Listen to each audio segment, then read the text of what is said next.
मुझे पता नहीं था भैया कि दिल्ली में एक मेरे बड़े भाई बैठे हुए हैं। हम तो भाजपा सरकार से भी अनेकों सवाल किए हैं, बहुत सारा वीडियो बनाए हैं, सवाल किए हैं। कभी भाजपा वालों ने मेरा गर्दन दबाने का प्रयास नहीं किया। आपने जो किया मैं सदा जीवन भर ऋणी रहूंगा। एक मिठाई मैं अपने हाथ से आपको खिलाना चाहता हूँ। आप इतना तकलीफ झेल के आए हैं,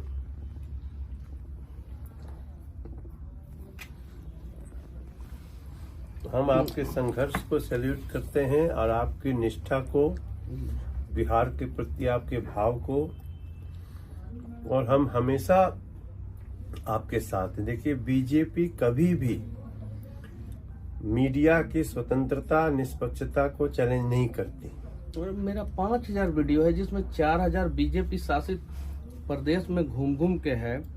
यूट्यूब पे सारा साक्ष्य है, प्रमाण है, कोई भी जाके देख सकता है। यूपी में, लेकिन आपकी बातों में दम है, आपकी दलील में दम है, उससे हमको सीखने की आवश्यकता है।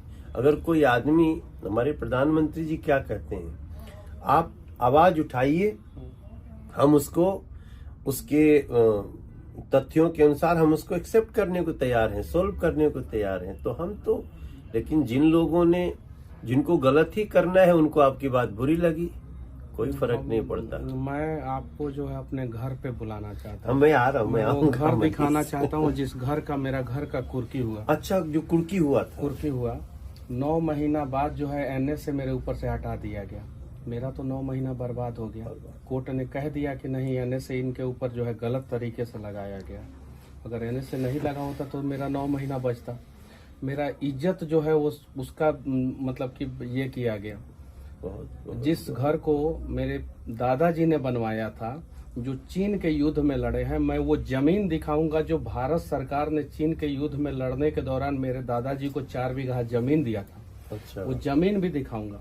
मेरे घर से वो जमीन 3 किलोमीटर की दूरी पे है और वो पूरा, मेरा पूरा क्षेत्र जानता है कि रामसागर तिवारी को जो है ये जमीन जो है भारत सरकार 4 बीघा चीन के युद्ध में लड़ने के दौरान दिया था। पूरा क्षेत्र जानता है। दादाजी का नाम था? हाँ, रामसागर तिवारी मेरे दादाजी का नाम अच्छा। था। और उनके द्वारा बनाया हुआ घर का कुर्की हुआ।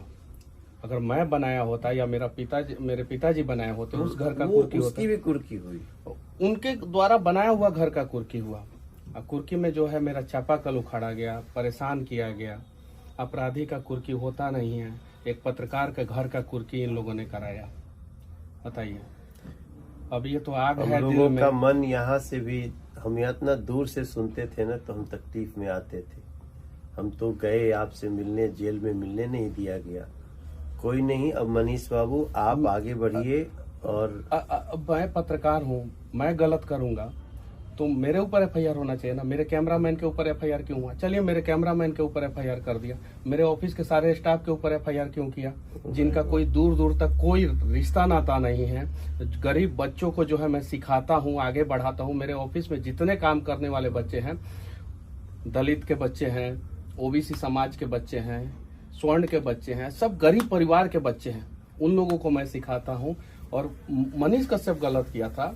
अगर मान लीजिए कि किसी भी चैनल का कोई रिपोर्टर से किसी कारणवश गलती हो जाता है, अगर मैं अपनी गलती को मानता भी हूँ सरकार के नजर के हिसाब से, तो क्या सारा कंपनी के स्टाफ के ऊपर एफआईआर कर दिया जाएगा? मेरे सारे स्टाफ के ऊपर एफआईआर किया गया और मेरे खिलाफ सबूत भी प्रशासन सरकार के दबाव में पेश करने का प्रयास करेगा, लेकिन कुछ नहीं इन लोगों को मिलेगा। मैं 4 जनवरी को आपके गाँव आता हूँ। एक बार आइए, 4 जनवरी में गाँव आए और देखिए कि मतलब कि किस स्थिति में हम लोग रहते थे और कैसे हम लोगों को घर का कुर्की हुआ। ठीक है, कोई बात नहीं। अब ऐसी दमनकारी जो सोच है जिनकी, उसको कुचलना आवश्यक है। आगे जो है, आप जैसे लोगों को कोई इस तरह से फंसा करके, जो भी हो, आपको किसी जिन जिन जगहों पे आपने संस्मरण बताई है, और उसको जिन्होंने जो किया है उसको सजा मिलनी चाहिए। ये लोकतंत्र है भैया।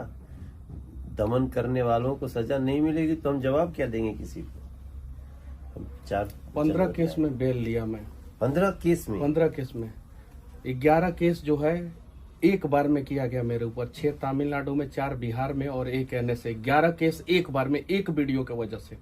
और वो वीडियो मैंने नहीं बनाया था, जिस आदमी ने बनाया था उससे दूर दूर तक मेरा कोई संबंध नहीं, ना कॉल डिटेल्स, ना कुछ मैच नहीं किया। किसी आदमी ने बनाया, उसके वजह से मेरे ऊपर।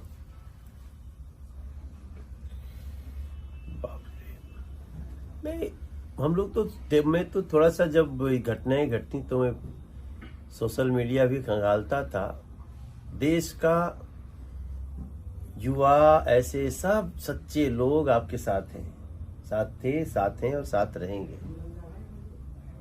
हम आपके गांव आएंगे, चलिए एक बार आएंगे। 4 जनवरी को हम आ रहे हैं आपके गांव, आके आपके उस घर को देखेंगे, गांव के लोगों से मिलेंगे।